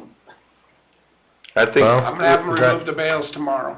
That'd be good, 'cause I don't think they're They're not, they're worthless. worthless The water's already anyways. running underneath of them. Okay. This is kind of an insult to It was my insulting. intelligence, really, of them putting that, it feels like they put those in there in a way that We could they show were you. supposed to this- border the back of that property, the Steiner property, not put them in the ditch that's part of my property. That Well, was the just ditch wasn't ridiculous. your property until it was created by this situation. Right. So they'll be, require them to move them tomorrow, Tim? I'll go do it myself if I need to. All right, Them thank you. silt socks should have been up when that lot was stripped. Okay. They got put up last Friday. Yeah. Technically, the MS4 violation should have been from day one, because they never had, because that whole ditch project is the MS4 violation, correct? I would see that, It's yeah. been one since 2015. Then why did it only get tagged in January? Mr. President, Yes, sir. that would be a discussion to have with our engineers who Okay, oversee the MS4 enforcement. okay. So maybe we can have them go out there, if you're gonna go out there, Tim, make sure that's in compliance, best it can be, please.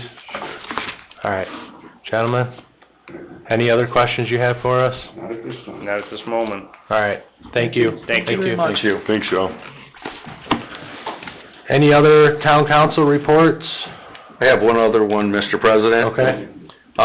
Received communication from Attorney Austin's office, regarding, Cedar Lake Town, 2026 miscellaneous, East Side Fire Station parcel, Town Fire Station parcel subdivision plat project. This was very briefly on the Plan Commission agenda, about mid to late summer of 2025, and then nothing happened about it. But yet this parcel, both of the safety buildings are still meets and bounds parcels, not one lot subdivisions. So I'm going to read the letter just so everyone is aware. This letter follows discussion as last week concerning Newtown Fire Station property and parcel. As discussed, this parcel was not platted by means of subdivision plat process as required by town subdivision control ordinance and regulations. This matter has simple resolution for completion of lawful requirements for land descriptions, but requires action be taken. It is my anticipation that a public hearing notification and public hearing before the Town Plan Commission is necessary. Please advise for direction. So, Plan Commission usually doesn't do things in reverse, Rich. they sure don't, do they? No. They don't. Yeah. So anyway, we need to, have Plan Commission, basically there's gonna be posting, public hearing notice, so there's gonna be a time, I guess a time frame on that, when that happens, you know, legal postings and stuff like that, gets put on the agenda for Plan Commission, so it can go through the process. It should have before, there was ever ground even broken up there. All true. All right. I have one item. Oh, Ms. Dixon? Dave, the salary ordinance, that we gave you, that will be at the next agenda? Will that be on the next agenda? Yes. Okay. Yeah, it's ready. I thought it was here for tonight. Oh, No, it has to be on the next agenda. I'll email you. okay. All right, thank you. All right, thank you. Okay, we'll move on to Town Attorney, Attorney Austin. No reports. Thank you, sir. Clerk Treasurer. No report. Thank you. Town Manager, Mr. Eldridge. Yep, so report on the discussion for the sidewalk meeting we had last week. We met with VS Engineering. It was myself and Councilwoman Rivera and Councilwoman Dixon and Tim Kubiak. The sidewalk project is broken into 4 phases. The first phase, which we're working on now, goes from the roundabout to the east property line of the chamber, the Chamber of Commerce building. Project 2 goes from the east side of the chamber property to Hilltop. Project 3 goes from Hilltop to the shopping plaza there where Dollar General is. And the final phase goes from that shopping plaza to town grounds. Phases 2, 3, and 4, is my understanding, are kind of fluid still, because they could change. It's all dependent on funding. And it's realistically looking at probably 10 to 15 years before the complete final 4th phase is completed. So so phase 4 is completed, we're looking at, I would say, 15 years, and that's all funding, dependent on funding. We've had 15-year projects before. So that's the result of the meeting, from last week. All right, thank you, sir. The 133rd widening project was that long. Oh, it was. That's close. It hit double figures, though. It was in that neighborhood, maybe a couple houses down, but yeah, we've had those types of projects for that lengthy amount of time. Appreciate you reminding us of that, Craig. Thank you. Well, you know, Dave, I've been around here a day or two. So have I. Appreciate being reminded. Director of Operations, Mr. Kubiak. I reached out for prices for the stoplights at the crosswalks. I haven't got them back yet, but he did say that there's some solar-powered flashing lights that they can put on either side of the road that blink on both sides of the pole. You push the button, both sides blink to allow for the crosswalk. So he's getting me a cost on doing one crosswalk so we can kind of see. Mary Jo brought up that there was some funding or some grants available for some crosswalks. I don't know anything about that part of it, but hopefully I'll have that price back shortly so you can really see what one costs. And then also just include in your prayers and well wishes, Eddie got injured at work. He slipped and fell into a basement, broke his ankle. He had surgery this morning, got his plates and screws in his ankle, and is back home resting. So all went well, hopefully. He ended up he had shattered his ankle or broke it and took a few pieces where it needed plates and screws And continued the inspection before calling you. inspection, crawled out, got in his truck and drove to the fire department, and I want to thank Nick and his guys. They took care of him and got him to the hospital, and all is well. So just include him along with Chuck and He's a trooper. He's a trooper. So that's all I have. Thank you. All right, thank you, Tim. Police Department, Chief Grushka. Thank you. Just wanted to point out, we had some good work this morning by some of our officers. Early this morning, we responded to a call of a very troubled young man who, for lack of a better word, wanted to die by suicide by cop. Officer Meyer did a great job talking to him and got him to put a knife down. But also great work by Sergeant Fisher, Corporal Pennington, and Officers Corbin and Tomko for just standing by and letting everything unfold peacefully while that situation unfolded. And thanks to fire for transporting the individual to the hospital. Was a little confusion at the hospital, but everything worked out. He's getting some help right now. I just wanted to point that out. It was a great job by our officers. Good work. It could have gone another way. Easily, very easily. For a while there, it didn't look like it was going to work out like it did. Oh my gosh. So they did a great job. So just wanted to give our December monthly report. We had 680 calls for service. We had 241 traffic stops. Of those, we issued 220 warnings and 107 citations. We had 447 law incident reports. For there, we made 19 arrests, and of those 19 arrests, we had 25 charges filed. And we also had, for ordinance violations, we had 32 warnings and 33 citations issued. That's all for the month of December. And also included in your packet is an end-of-the-year report. If you just take a look at that. Very good. Yes, Sarah did a nice job putting that Yes. together. It's very good. And also, excuse me, just want to say for the, we're going to be awarded the MAC grant at the end of the month, and that goes for canine training, and we received $2,500 for that. So that'll go a long way with Johnny and Officer Tonka. Excuse me. And just wanted to say thanks to a lot of, we got a lot of support during the month of December from a lot of residents. People dropped stuff off for us. Excuse me. I just been battling this cold. It's dry out too. Excuse me. This always happens at the worst time. But we had, excuse me, somebody dropped off some Jimmy John sandwiches. And I'd like to say a little more, but I'm sorry for that. We will fill in the blanks. You guys got lots of treats. But thanks to the people of the town, you guys did a great job. We're very appreciative. Thank you, Chief. Thank you. Fire Department Chief Mager. Good evening. Good evening. Starting with staff, healthy and safe. The hiring process has been advertised. That will run through the afternoon of February 6th, in which it will close out. Under training and operations as well, the annual report is within your packets. Thank you. Good work. 2025. Very good.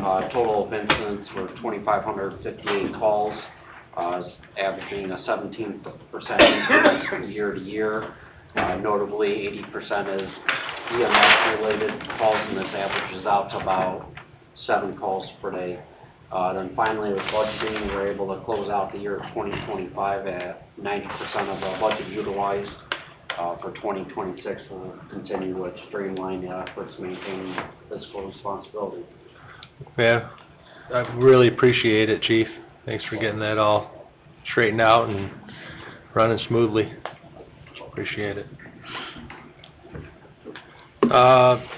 Number 8, Parks Department, Miss Ray. Good evening, Council. Good evening.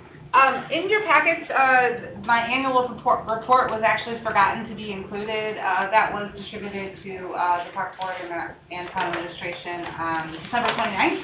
So we'll make sure that we get that to you for the next report.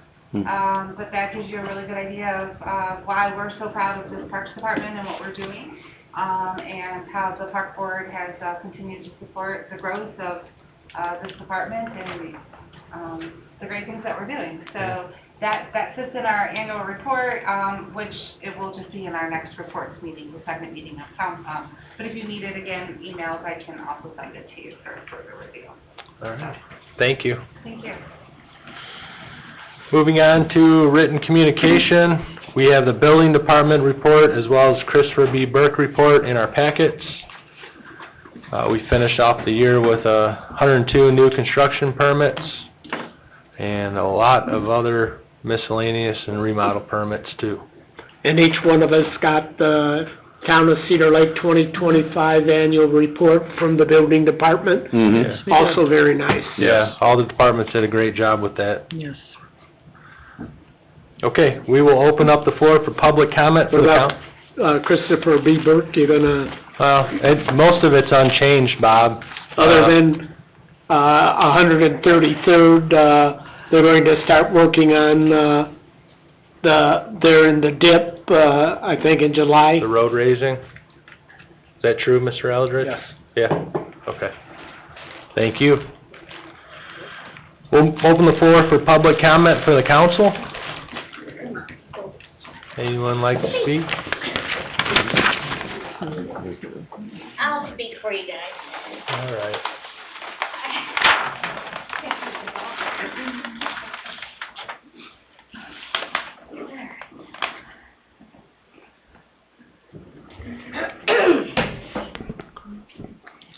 Kathleen Broomhead, 14351 West 135th Avenue, Cedar Lake, Indiana. Hello? Broadway, Indiana. So, too much to list here, but I do like the reports of the police and the fire of their reports that you have. It's a nice layout, and I would like to see more of that on other reports. Okay. It's too quiet in here. Solar lights. Solar lights, how long do they last? I couldn't tell you. Not that long. So is that cheaper for you guys to get them? For your parking lots and your signs and that? Because there's a lot of them out that I noticed. I don't know if they're cheaper overall or not, Tim. No, the quality of them is getting better and better, but, the turning on and off, depending on lighting, there's still a lot of issues with just going with solar versus regular lights, but just depends if electricity is available, you're almost better off to put an electric light back because the electric is available due to their low consumption of electricity. But if you don't have electricity available, Right. then you're talking a whole different story. Okay. So Yeah. how is, K-9 Johnny? Really? Mm-hmm. That's good. Thank you. Thank you, Ms. Broomhead. Anyone else? Public comment? You can come on up, Ms. Brandon, please.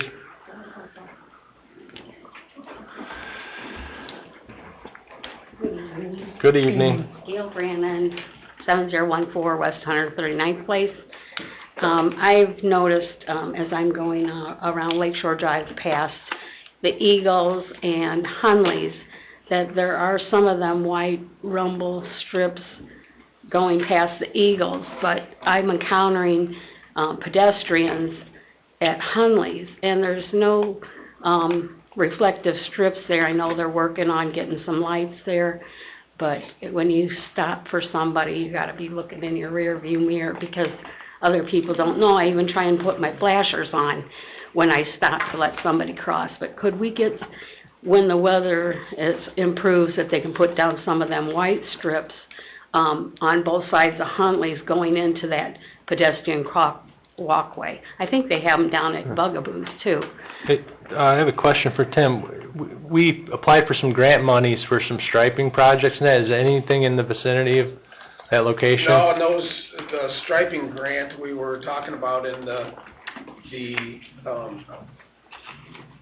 list of things for environmental studies and the impact on doing stuff for paint striping with the grant is not going to be worth the grant monies. Oh, really?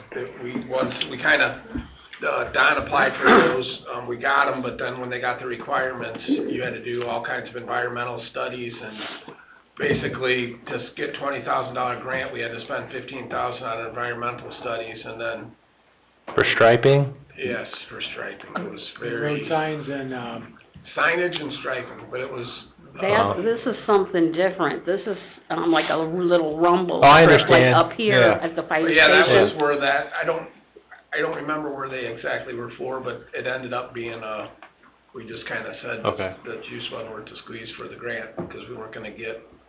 Yeah, I just wasn't sure if that grant we applied for included something around there, that's why I asked. Okay. But I is that just wanted something to- we can look into, Tim, or Ms. Absolutely, Brandon? and I think Please. that, I think there's gonna be a focus on all of those crosswalks, you know, the signage, the rumble strips, the whole 9 yards, because obviously they're, you know, with everybody talking on their phones instead of driving their cars, it's becoming more and more evident that, I mean, it's an issue, so. Yeah, and I haven't had to stop for anyone crossing at the Eagles, but I have had to stop twice for somebody crossing at Huntley. So I just wanted to make you aware and ask if maybe something could be done to make it more visible. And I've had the same problem there at Hunley's, and I'm worried about getting hit. Yeah, me too. I'm Yeah. looking in my rear view mirror, Yeah. put my flashers on, and And sometimes I stop and the cars going the other way don't stop. Yeah. Yeah, yes, Well, it's- I've just seen that happen too, so. The lights will make people, I mean, right now, you're supposed to stop for pedestrians in the crosswalk, so a lot of times people see somebody getting out of their car and they're slamming on the brakes to stop for them, but they're not even coming across. I've had the people road. hang out there too and not cross. Yeah, it's very, very confusing, but I believe that the lights that actually flash when somebody's wanting to cross is going to be a huge help to the attention. Yeah. The rumble strip things are great, but, they are very seasonal and they don't, they don't last very long with the snow plows and stuff, so, you gotta groove the pavement or something, which we've tried doing for the lines, but, there's, most of those things don't last very long and they're super expensive to install, so. Is that The money on the lights is gonna be, and that's a location that you're looking at getting pricing on? Yeah. Or, yeah, so we're just getting the pricing that, the Hunleys, all of the, I guess, what we were discussing was getting a cost to do one and then kind of seeing if we can get a grant or if we can allocate some dollars to do one or two or four, or, Make them all consistent. Right. Yeah, so we're gonna get a game plan and maybe just do, it seems like Hunley's is the, top choice now. I think it's the darkest It's there the too, darkest. out of all of them. It's had the most incidences also. Yeah. So at the end of, I would imagine that would be the, the first place to do it if we can figure out how to pay for it, and then. If you can, make sure you obtain the deadline for that grant, because it's coming up, so we want to make sure if you'll, discuss it and, so I'd hate to miss it because of a deadline. So if we can talk to, About the grant? yeah, Is that talk to the grant police that we department and they, I don't know what. Are you talking about the grant that we were, this is the Don would crosswalk apply for us? grant, the safe crosswalk grant? It's different, I think, than. Oh, okay. I'll get with Luke on that tomorrow. Okay. thank you.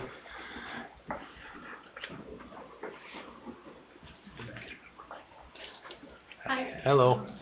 Kathy Seacos, 11500 West 135th Place.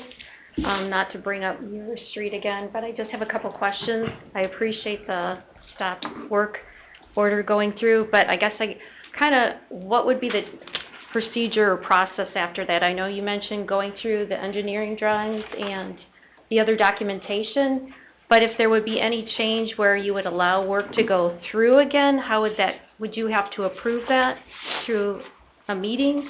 And would we be notified, or how does it work? Well, you're always notified of public meetings. Okay. They all happen at the same time and things. Okay, So you'll but always to be have the invited. work to go through again, would they have to approve? Everything will depend on what that review brings. Okay, all right. And the only reason I'm asking is, initially the permits were not supposed to be issued to build on it.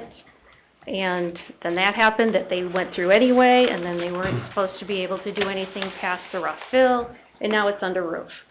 So, just Ma'am, trying to I get think- clarification. I think you heard all the dialogue here tonight. I have. There's a spotlight on this property. Thank you very much. Thank you. Anyone else?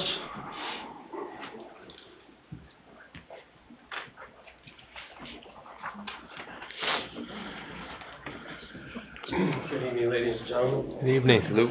Terry Broader, 631 North State Street, Lockport, Illinois, representing my property here in Cedar Lake at 14513 Morris. I just have a couple questions. I was hoping that we could get a little bit of information on what the process or what the plan is for the siding situation we have on our fire station right now. I've mentioned it to a couple of you in the past. Watching this siding go on, it's paper-thin product, completely inferior to building a public building, if you ask me. What blew up in this last windstorm, I think is probably the third or fourth portion that's blown up in the wind. And if you catch it in the right sunlight, it's just rippled, and it's just an inferior product completely. A couple questions would be, well, first of all, how did that product get approved on a public building, especially with the wind that we catch there? And secondly, after the problems that we've had the first couple of times, why wasn't that question asked, how did that product get used there? And then thirdly, fixing this problem that we have that's blown up right now is just a tip of the iceberg. I mean, there's J channels peeling out, there's stuff bubbling everywhere on that siding. And so if we have to spend money to fix it, should we be thinking about spending money to fix it properly, firstly? And then secondly, if we're not gonna fix it properly, why don't we just square that portion off, put some J-channel on it, maybe we can rent some space out there for a sign to help pay for new siding down the road. I mean, that's a lot of money we spent on a building that we certainly are not being able to use, and every time I drive past it, there's a new problem with this. We got stress cracks in the foundation, or in the brand-new brick in the police station in the middle of the building. I hate to keep beating a dead horse about a bad plan from the beginning, but geez, what are we gonna do next? Mr. President, I don't mean to stop you. No, go ahead. But again, I'm thinking we haven't even got up there and tried to square it off and pin it down. I mean, we're catching wind. I'm driving by the other day and this thing's flapping in the wind like this. We take more off, costs more to fix. I mean, it's just a ladder on top of that roof to fix, get it pinned off. I know a good carpenter if you guys don't. Thank you. Well, you're welcome. To answer your question, I can't speak for the siding selection because I wasn't here for that, but Mr. Aldridge, you have an update on the building? Yeah, they will be here, I think they're still working out the details of how to permanently fix the siding in the short term. I believe they're supposed to be here this week, and Mr. Rowe might be able to confirm that to at least fix what is damaged right now. Yeah, just waiting for a few degrees higher on the thermometer to get up there. They're ready to go. They'll probably start dropping scaffolding off on Thursday in anticipation of some warmer temperatures. As far as long-term fix, I believe the Corps has been in contact with the manufacturer of the siding to come up with a game plan on a permanent fix, all the ripples and the siding that's blown off. All right. Thank you, Ben. Yep. All right, last call for public comment for the council. Anybody online, Ms. Nagy? No, sir. Okay. Public comment is now closed. Our next town council meeting will be Tuesday, February 3rd, 2026, to follow the redevelopment commission meeting, which starts at 6:30 p.m. This meeting is now adjourned at 8:44 p.m. Thank you all. We've got...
Finance special public meeting to order for January 20th, 2026.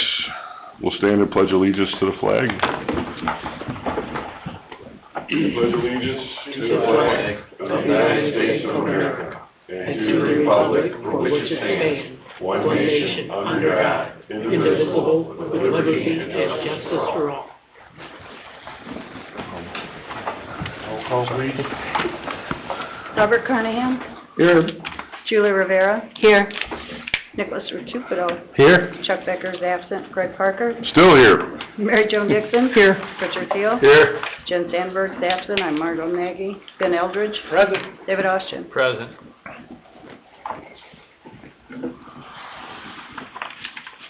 Item number 1, election of officers. We need a nomination for Board of Finance President. I will nominate Greg Parker as president. I will second it. Okay, got a motion and a second for yours truly. Is there any other nominations? Seeing none, is there roll call, please? Robert Carnahan? Yes. Julie Rivera? Yes. Mary Jo Dixon? Yes. Richard Thiel? Yes. Greg Parker? Yes. Nick Rotupido? Yes. Motion carries 6-0. We need nomination for a Board of Finance Secretary. I nominate Julie Rivera. Okay, we have a nomination for Julie Rivera. Is there a second? I'll second that. A motion and a second for Julie Rivera. Are there any other nominations? Seeing none, roll call, please. Robert Carnahan? Yes. Julie Rivera? Yes. Mary Jo Dixon? Yes. Richard Thiel? Yes. Greg Parker? Yes. Nick Rotupido? Yes. Okay, motion carries 6-0. New business. Item number 1, approval of January 29th, 2025 meeting minutes. So moved. Is there a second? I'll second. Motion by Mr. Carnahan, second by Ms. Rivera. Roll call, please. Robert Carnahan? Yes. Julie Rivera? Yes. Mary Jo Dixon? Yes. Richard Thiel? Yes. Greg Parker? Yes. Nick Rotupido? Yes. Motion carries 6-0. Consider approval of the 2025 financial report. So why do we have Sue here? Well, Jen had emailed the letter Yeah. on January 12th with everything for all the finance. She had the reports attached. Did you want to go over that, or were you okay with what was submitted by Jen? Are there highlights? Pardon me? Are there highlights? No. It's basically the same thing every year. Sue looks like she's ready to say something. Go ahead, Sue.